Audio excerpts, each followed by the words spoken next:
सबसे पहले विकासनगर से बड़ी खबर, जहां पर सेलाकुई में परफ्यूम फैक्ट्री में भीषण आग लगने की सूचना है। जय श्री बालाजी इंडस्ट्रीज में आग लगी है और आग ने विकराल रूप यहां पर लिया। पास की सीट कवर फैक्ट्री भी चपेट में आई है। मौके पर 5 फायर ब्रिगेड की गाड़ियां तैनात की गई। आसपास के इलाकों से भी फायर वाहन मंगवाए गए। फायर कर्मी और सेलाकुई पुलिस आग बुझाने में जुटी हुई है। आग से फैक्ट्री में रखा लाखों का सामान जलकर राख में तब्दील हुआ। आग लगने के कारणों की जांच में पुलिस जुटी हुई है। तो 5 फायर ब्रिगेड की गाड़ियां वहां पर तैनात है। आसपास के क्षेत्रों से भी फायर ब्रिगेड की गाड़ियां मंगवाई गई है और ऐसे में अफरा तफरी का माहौल। तस्वीरें आप देख सकते हैं विकासनगर की, और ऐसा धुएं के काले गुबार से ही आप अंदाजा लगा सकते हैं कि यहां पर आग ने कितना विकराल रूप अख्तियार कर रखा है। तस्वीरें आपकी टीवी स्क्रीन पर, यहां पर अफरा तफरी मच जाती है और देखिए आग की तस्वीरें भी आप देख सकते हैं। और पास की सीट कवर फैक्ट्री में भी आग लग जाती है। जय श्री बालाजी इंडस्ट्रीज ये है जहां पर आग लगी है। लगातार यहां पर फायर ब्रिगेड की गाड़ियां आग बुझाने में जुटी हुई है। तस्वीरें लगातार आप देख सकते हैं। आग ने कितना विकराल रूप यहां पर अख्तियार किया। काले गुबार को देखकर ही अंदाजा लगा सकते हैं कि यहां पर क्या कुछ मंजर अभी फिलहाल देखने को मिल रहा होगा। हाहाकार यहां पर मचा हुआ है।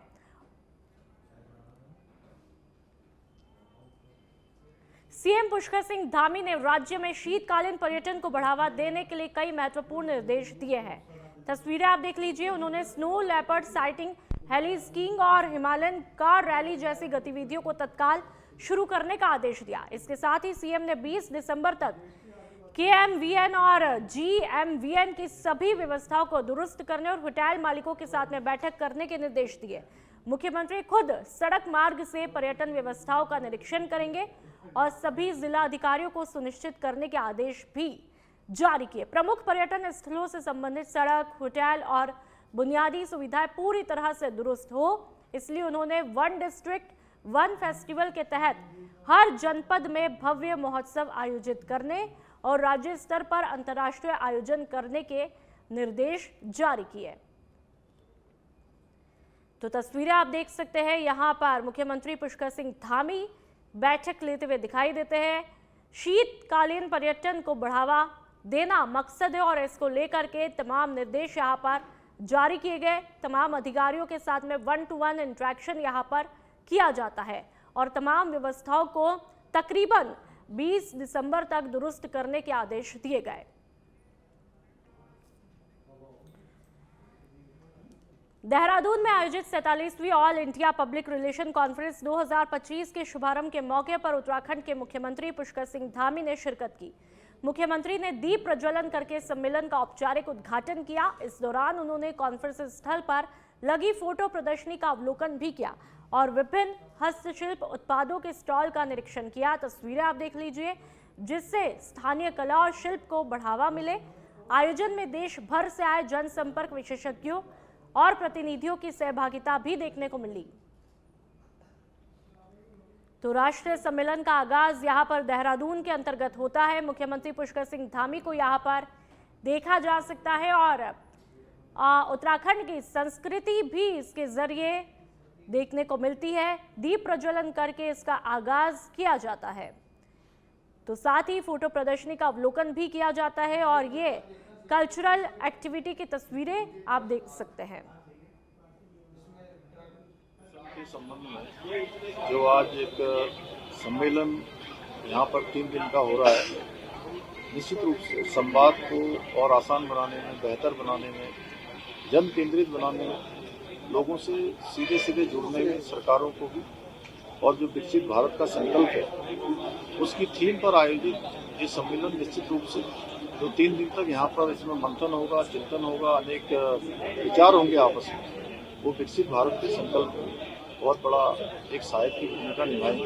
मैं सभी का देवभूमि उत्तराखंड आने पर देश और दुनिया के लोगों का मैं स्वागत करता हूँ, सबका अभिनंदन करता हूँ और इस सम्मेलन की सफलता के लिए सबको शुभकामनाएं देता हूँ। ये 3 दिवसीय public relation society of India की एक जो राष्ट्रीय स्तर की कॉन्फ्रेंस यहाँ पर आयोजित की गई है और 2047 तक माननीय प्रधानमंत्री जी ने विकसित भारत का लक्ष्य रखा है उसकी बिंदियों पर यहाँ चर्चा होगी। और जो उन्होंने थीम दी है वो विरासत के साथ विकास, यानी अपनी पुरानी जड़ों से जुड़ते हुए हम विकास की यात्रा कैसे तय करें, उस पर 3 दिवसीय सम्मेलन आयोजित किया गया, जिस पर चर्चा होगी। और निश्चित रूप से चूंकि सभी लोग प्रबुद्ध जन हैं और यहाँ पर जो आए हुए मीडिया से जुड़े हुए लोग हैं, उनके जो विचार हैं वो कहीं ना कहीं पथ प्रदर्शन का काम करें। मुख्यमंत्री पुष्कर सिंह धामी का आज आंध्र प्रदेश के मदनपल्ली का दौरा रहा। मुख्यमंत्री ने अटल बिहारी वाजपेयी की मूर्ति अनावरण और जनसभा कार्यक्रम में भाग लिया और जनता को संबोधित किया। तस्वीरें आप देख लीजिए। इस मौके पर बड़ी संख्या में लोग मुख्यमंत्री को सुनने के लिए पहुंचते हैं। सीएम धामी ने जनसभा में विकास योजनाओं, सामाजिक जिम्मेदारियों और संस्कृति के महत्व पर खासा जोर दिया। कार्यक्रम का मुख्य आकर्षण अटल बिहारी वाजपेयी जी की मूर्ति का अनावरण रहा, जिसे स्थानीय लोगों ने उत्साहपूर्वक देखा। मुख्यमंत्री पुष्कर सिंह धामी ने उपस्थित जनता को प्रेरित करते हुए कहा कि ऐसे कार्यक्रम समाज और इतिहास के प्रति सम्मान प्रदर्शित करते हैं। जनता ने भी कार्यक्रम में उत्साहपूर्वक भाग लेकर के इसे सफल बनाया। भारत विश्व की चौथी सबसे बड़ी अर्थव्यवस्था बन गया है और एक बड़ी आर्थिक शक्ति के रूप में आज दुनिया में अपना स्थान बना लिया है। ప్రతి రంగానికి ప్రతి వర్గానికి మేలు కలిగేలాగా తీసుకుంటున్న నిర్ణయాల కారణంగా ఇవాళ మన సంపద సృష్టించబడి ప్రపంచంలోనే అతి పెద్ద ఆర్థిక వ్యవస్థగా భారతదేశం రూపుదిద్దుకుంది। साथ ही भारत विश्व का सबसे मनपसंद मैन्युफैक्चरिंग हब बनने की ओर भी आगे बढ़ रहा है। एप्पल, अमेजन, माइक्रोसॉफ्ट जैसी बड़ी एमएनसी कंपनियां भारत में अपनी यूनिट्स खोल रही हैं। ఇవాళ కేంద్ర ప్రభుత్వం నరేంద్ర మోడీ గారి నాయకత్వంలో తీసుకున్న నిర్ణయాల కారణంగా తయారీ రంగంలో కూడా భారతదేశం చాలా ముందుకు నడుస్తుంది। దాని కారణంగానే యాపిల్ గానీ, అమెజాన్ గానీ లేదా మైక్రోసాఫ్ట్ లాంటి దిగ్గజ సంస్థలు భారతదేశంలో వారి కార్యకలాపాలను మొదలుపెట్టాయి। आज अमेरिका और यूरोप के लोग भी ये देखकर अचंभित हैं, सरप्राइज हैं कि भारत में एक सब्जी की छोटी सी दुकान करने वाली महिला भी यूपीआई के जरिए मोबाइल से पेमेंट का लेन देन कर रही है। ఇవాళ అమెరికా, యూరోప్ లాంటి అభివృద్ధి చెందిన దేశాలు కూడా భారత్ను చూసి ఆశ్చర్యపోతున్నాయి। కారణం ఏంటయ్యా అంటే ఇవాళ చిన్న అంగడి పెట్టుకున్న ఒక ఆవిడ కూడా యూపీఐ ద్వారా ఇవాళ లావాదేవీలు, ఆర్థిక లావాదేవీలు నడుపుతుంటే ఇంత పెద్ద దేశంలో ఇటువంటి విప్లవం ఏంటా అని ఇతర దేశాలు ఆశ్చర్యపోతున్నాయి। आज आदरणीय प्रधानमंत्री श्री नरेंद्र मोदी जी के नेतृत्व में चंद्रयान 3, आदित्य एल 1, गगनयान जैसे महत्वपूर्ण अंतरिक्ष अभियानों में जो भारत ने सफलता। मुख्यमंत्री पुष्कर सिंह धामी आज विकास नगर के दौरे पर पहुंचे, जहां पर उन्होंने उत्तराखंड के अरोमा सेक्टर के लिए महत्वपूर्ण कार्यक्रमों का अनावरण किया। इस मौके पर मुख्यमंत्री ने सगंध पौधा केंद्र सेलाकुई में उत्तराखंड महक क्रांति नीति 2026-36 को आधिकारिक रूप से लॉन्च किया। इस नीति के माध्यम से राज्य में सुगंधित और औषधीय पौधों की खेती और उद्योग को बढ़ावा मिलेगा। मुख्यमंत्री ने अरोमा उद्योग के बुनियादी ढांचे को मजबूत करने के लिए 5 नए सैटेलाइट सेंटर और 1 उन्नत एएमएस प्रयोगशाला का शिलान्यास भी किया। विकासनगर के भाऊवाला में तैयार सैटेलाइट सेंटर का डिजिटल माध्यम से लोकार्पण भी किया गया। साथ ही कैंपा और डाबर जैसी कंपनियों के साथ में अरोमा सेक्टर में एमओयू साइन किए गए, जिससे निवेश और क्षेत्रीय विस्तार को बढ़ावा मिलेगा। शुरुआत हुई है, निश्चित रूप से इससे जो है हमारे किसानों को बहुत बड़ी संख्या में उनको सीधे सीधे लाभ होगा। वो इस सगंध खेती से जुड़ेंगे और आज जो संख्या हमारी 20-25 हजार है, वो आने वाले समय में हमने जो लक्ष्य रखा है कि लगभग 1 लाख किसान इस सगंध खेती से जुड़े। और जो आज हमारा इसका टर्नओवर है वो लगभग 1000 करोड़ के आसपास का है। इस टर्नओवर को भी हम 10-12 गुना यानी कि 12-13 हजार तक ले जाने का लक्ष्य रखा है। निश्चित रूप से सगंध के क्षेत्र में हमारे यहाँ पर बहुत अपार संभावनाएं हैं, क्योंकि यहाँ पर अनेक प्रकार की खेतियाँ होती हैं, वनस्पतियाँ होती हैं, जिनका उपयोग सगंध के क्षेत्र में होता है और उनका उत्पादन होगा। तो सगंध के क्षेत्र में भी हम पूरे देश के लिए एक उदाहरण हमारा राज्य इस क्षेत्र में बनेगा और इससे हमारे किसानों को भी भरपूर लाभ भी होगा, उनकी आय भी बढ़ेगी और विकास भी होगा, तेजी से रोजगार। उत्तराखंड में एसआईआर लागू होने से पहले भारतीय जनता पार्टी राज्य से बाहर रह करके काम कर रहे उत्तराखंड के नागरिकों को लेकर एक बड़ा अभियान शुरू करने जा रही है। बीजेपी मेरी गणना मेरा गांव अभियान के तहत प्रदेश से बाहर रह रहे लोगों से उनके पैतृक गांव में वोटर लिस्ट में नाम दर्ज कराने की अपील करेगी। इसके लिए पार्टी कार्यकर्ताओं को गांव-गांव भेजने की तैयारियां भी की गई है और बूथ लेवल के कार्यकर्ताओं को विशेष ट्रेनिंग भी दी जा रही है। प्रदेश के 13 जिलों में बड़ी संख्या में ऐसे लोग हैं जो कि रोजगार के कारण राज्य और देश से बाहर रह रहे हैं, जिनमें पर्वतीय जिलों से पलायन करने वालों की संख्या ज्यादा है। बीजेपी कार्यकर्ता स्थानीय लोगों से संवाद कर बाहर रह रहे मतदाताओं को मतदान के लिए प्रेरित करेगी। पार्टी के प्रदेश प्रवक्ता के मुताबिक सरकार रिवर्स माइग्रेशन की दिशा में लगातार काम कर रही है और मुख्यमंत्री पुष्कर सिंह धामी द्वारा शुरू की गई योजनाएं इस प्रयास को मजबूती भी दे रही है। कि रिवर्स पलायन की ओर सरकार काम कर रही है और पुष्कर सिंह धामी जी ने हमेशा पलायन पर जाने वाले लोगों को अपने प्रदेश में बुलाने के लिए जिस तरीके से नई नई स्कीम चलाने का काम किया है, तो ये भी एक ऐतिहासिक निर्णय है। जो हमारे लोग बाहर गए हैं वो यहाँ इस प्रदेश में वापस आए, रिवर्स करें, ताकि हमारे प्रदेश का जो पलायन है उसको रोकने का काम सरकार भी करे और वो जनमानस भी करे। जो यहाँ से किसी रोजगार की तलाश में कहीं बाहर गए हैं तो वो अपने प्रदेश को यहाँ पहुँचे। तो मेरी गणना में मेरा गाँव जिस तरीके से हमारी एक स्कीम चल रही है, मुझे लगता है कि एक ऐतिहासिक होगा। जो हमारा पलायन है उसको रोकने में ये कारगर साबित होगा। हरबटपुर नगर पालिका ने लगातार बढ़ती ठंड को देखते हुए आमजन को राहत देने के उद्देश्य से प्रमुख चौक चौराहों पर अलाव जलाने की व्यवस्था की है और नगर पालिका की तरफ से बस स्टैंड स्थित रैन बसेरा सहित अब तक कुल 7 स्थानों पर नियमित रूप से अलाव जलाए जा रहे हैं। तस्वीरें आप देख लीजिए। इससे राहगीर, मजदूर और जरूरतमंद लोगों को कड़ाके की ठंड से राहत मिल रही है। ठंड के बढ़ते प्रकोप के कारण सुबह और देर रात के समय लोगों की आवाजाही प्रभावित हो रही है। ऐसे में अलाव लोगों के लिए सहारा बन रहे हैं।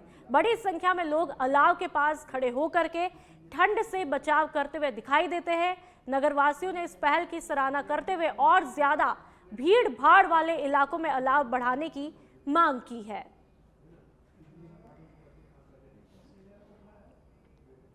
विकासनगर के झाझरा में स्थित प्रसिद्ध माता के दरबार में शनिवार को श्रद्धालुओं की भारी भीड़ देखने को मिली है। आस्था के मुताबिक यहाँ पर सच्चे मन से मांगी गई मनोकामनाएं पूर्ण होती है और इसी विश्वास के चलते उत्तराखंड सहित अन्य राज्यों से भक्त दर्शन के लिए पहुंच रहे हैं। सालों से चले आ रहे इस पावन स्थल पर भक्त माता के जयकारे और भजन कीर्तन के साथ में पूजा अर्चना करते हुए दिखाई देते हैं। झाझरा आठियों के पास में स्थित ये दरबार अब एक प्रमुख धार्मिक आस्था स्थल बन चुका है। श्रद्धालुओं की बढ़ती संख्या को देखते हुए महंत नीतीश शंकर नंदगिरी ने सिद्ध पीठ अघोर मां शक्ति ट्रस्ट के माध्यम से व्यवस्थाओं को और ज्यादा सुदृढ़ किया ताकि भक्तों को किसी प्रकार की असुविधा ना हो। ये दर्शाता है कि आज भी लोगों की आस्था धार्मिक स्थलों से गहराई से जुड़ी हुई है। श्री महाकाल, जय मां काली, ओम नमो नारायण। मैं नीतीश शंकर नंदगिरी जूना खाड़ा से, गुरु माँ भवानी महामंडलेश्वर। देखिए, ये गद्दी माँ भौचरा घोर शमशान काली दरबार की गद्दी है। इस गद्दी की पहल की जो हमने पहली नींव रखी है वो माँ के ट्रस्ट से रखी है, जिसका नाम है माँ सिद्धपीठ अघोर माँ शक्ति ट्रस्ट। इस सिद्धपीठ अघोर माँ शक्ति की ट्रस्ट की तरफ से हमारा जो दायित्व रहेगा, रिस्पॉन्सिबिलिटीज रहेंगी जग कल्याण के लिए, सोशल वर्क के लिए, चैरिटी पर्पस के लिए, एनजीओ वगैरह के लिए। अधिकतर बहुत जगह देखा जाता है कि गद्दी जहाँ लगती है वहां पे हर कोई अपना ही कल्याण सोचता है, पर यहाँ पे हमारा जो संगत भावनाओं में जो हमारी संगत है उनके सजेशन से, बाहर वालों के सजेशन से हम लोगों ने जो ट्रस्ट ओपन करा है, उस ट्रस्ट का एक ही दायित्व रहेगा, जग कल्याण। जग कल्याण हमेशा पैसों की परिभाषा में नहीं तोला जाता। जग कल्याण के बहुत अलग अलग पर्सपेक्टिव है कि हम कैसे देखते हैं। ये हमारे जैसे कहते हैं कि एक सिक्के के दो पहलू है, वैसे ही इस ट्रस्ट के भी दो पहलू है। एक पहलू वो है जो शनिवार माँ की गद्दी लगती है, मंडे टू फ्राइडे और वीक डेज का पहलू ये है कि जहाँ पे चैरिटेबल पर्पस एक्टिविटीज होती है। चैरिटेबल पर्पस एक्टिविटीज जो हमारी तरफ से हो रही हैं, जैसे अभी आने वाले टाइम पे जो हमने आयोजन करना है, ब्लड बैंक के लिए आयोजन करना है, जो बेचारे बहुत मूल्य समान के व्यक्ति है, जिन बच्चों को शिक्षा प्राप्त नहीं होती, तो ऐसी चीजों के लिए हम लोग सोच रहे हैं कि छोटे से शुरुआत करें, क्योंकि कंकड़ जब तक घड़े में नहीं भरता तब तक उसका पानी भी ऊपर नहीं आता। कण कण में भगवान है और कण कण से। लोहा घाट से एक सकारात्मक और प्रेरणादायक तस्वीर देखने को मिली है, जहां पर जंगलों में आग का कारण बनने वाला पिरुल अब जंगलों की सुरक्षा और महिलाओं की आजीविका का मजबूत आधार बन रहा है। भिगराड़ा क्षेत्र में स्थापित पिरुल ब्रिकेट यूनिट सूखी चीड़ की पत्तियों को ईंधन में बदल रही है, जिससे जंगलों में आग की घटनाओं में उल्लेखनीय कमी आई है और इस यूनिट में रोजाना लगभग 2.5 कुंतल ब्रिकेट का उत्पादन भी हो रहा है, जिससे करीब 250 हेक्टेयर वन क्षेत्र सुरक्षित किया जा रहा है। ग्राम प्रधान गीता भट्ट के मुताबिक इस पहल से महिलाओं को स्थायी रोजगार भी मिला है और पर्यावरण संरक्षण को बढ़ावा भी मिला है। जिला प्रशासन के सहयोग से अब अधिक क्षमता वाली नई मशीन लगने की यहां पर तैयारियां की जा रही है, तो पिरुल ब्रिकेट की मांग बढ़ भी रही है और अल्मोड़ा दुग्ध संघ ने पूरे उत्पादन को खरीदने की पहल शुरू कर दी है। प्रधान और उज्ज्वला महिला समूह के अध्यक्ष होने के नाते यह कह सकती हूँ कि वर्तमान परियोजना के माध्यम से महिलाएं जो है सशक्त भी हो रही हैं और आत्मनिर्भर भी बन रही हैं। इससे साथ ही साथ वनाग्नि समग्र माध्यम से पर्यावरण की बहुत बड़ी मदद हो रही है। ऐसा बायोजेनिक फ्यूल बनाया जो कि कैलोरीफिक वैल्यू में कोयले के बराबर ही ऊर्जा प्रदान करता है और जिससे आसपास के जितने भी इंडस्ट्रीज हैं, कम्युनिटी किचन्स हैं या जो दूध डेयरी इंडस्ट्रीज हैं, उन सब लोगों को एक अल्टरनेट फ्यूल मिल रहा है, जिससे ना सिर्फ सेम ऊर्जा मिलेगी बट उससे CO2 का उत्सर्जन।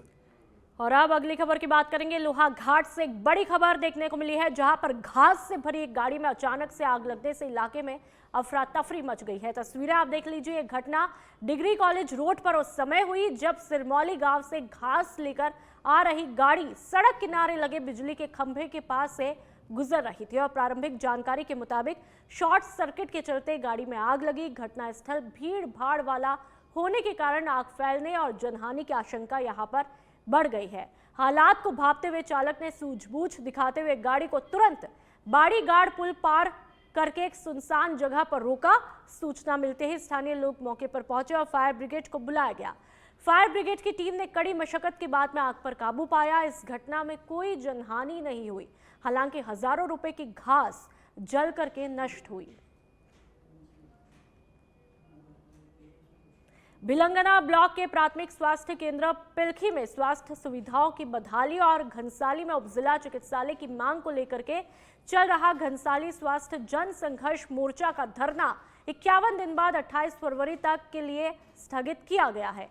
यह निर्णय मुख्यमंत्री पुष्कर सिंह धामी से प्रतिनिधि मंडल की मुलाकात और आश्वासन के बाद में लिया गया। धरना स्थल पर क्षेत्रीय विधायक शक्तिलाल शाह, ब्लॉक प्रमुख राजीव कंडारी और SDM नौटियाल ने पहुंच करके आंदोलनकारियों से वार्ता की है। आंदोलनकारियों ने साफ किया कि केवल भवन नहीं बल्कि अनुभवी डॉक्टर और तकनीकी स्टाफ की तैनाती भी जरूरी है। प्रमुख मांगों में उपजिला चिकित्सालय, अल्ट्रासाउंड और एक्सरे तकनीशियन, 24 घंटे ब्लड बैंक और मृतकों के परिजनों को मुआवजा शामिल है। CMO डॉक्टर श्याम विजय ने प्राथमिकता से कार्रवाई का भरोसा दिया, जबकि विधायक ने जनवरी तक भूमि पूजन का आश्वासन दिया है। आज जो अनिश्चितकालीन धरना प्रदर्शन का 51वां दिन था, उसमें जो है 28 फरवरी तक का टाइम जो है दिया गया है कि SGH का जो शासनादेश है उसके भीतर हो जाना चाहिए। साथ ही साथ जो रेडियोलॉजिस्ट है, डॉक्टरों की नियुक्ति है, जिन परिवारों की हानि हुई है, अनीशा हो, रवीना हो, नीतू हो या चाहे पूरा भाई हो, उनके परिवारों को जो है, परिवारजनों को जो है नौकरी मिलनी चाहिए। इन सभी मांगों पर सहमति बनने के बाद ही इस धरने का स्थगन की घोषणा की गई है। देखिए, हमारा जो पहला जो मेन मुद्दा था जो उपजिला अस्पताल का था, तो जिसके लिए कि हमारे डेलीगेट्स वहाँ पर माननीय मुख्यमंत्री जी से मिले थे, तो माननीय मुख्यमंत्री जी ने उसी दिन हमें आश्वासन दे दिया था कि आपका उपजिला अस्पताल का वो गतिमान है और जल्दी उसे करेंगे। लेकिन 28 फरवरी तक जो हमारी जो मांगे हैं वो 28 फरवरी तक उसको पूरा हो जाना चाहिए। जिस तरह से मुख्यमंत्री आवास से जो है हमें वार्ता के लिए बुलाया गया था और माननीय मुख्यमंत्री जी के आश्वासन पे और विधायक जी के माध्यम से जो है आज हमने जो है ये 5 सूत्रीय जो मांग थी, इसमें हमने 28 फरवरी तक का जो है समय दे रखा है। और 28 फरवरी तक का जो समय है ये बड़ी मांगों के लिए, उपजिला अस्पताल जैसी मांगों के लिए, छोटे छोटे विषयों पे जो है तत्काल रूप से कार्रवाई होगी। इसी आश्वासन के साथ जो है हमने ये धरना जो है समाप्त नहीं बल्कि स्थगित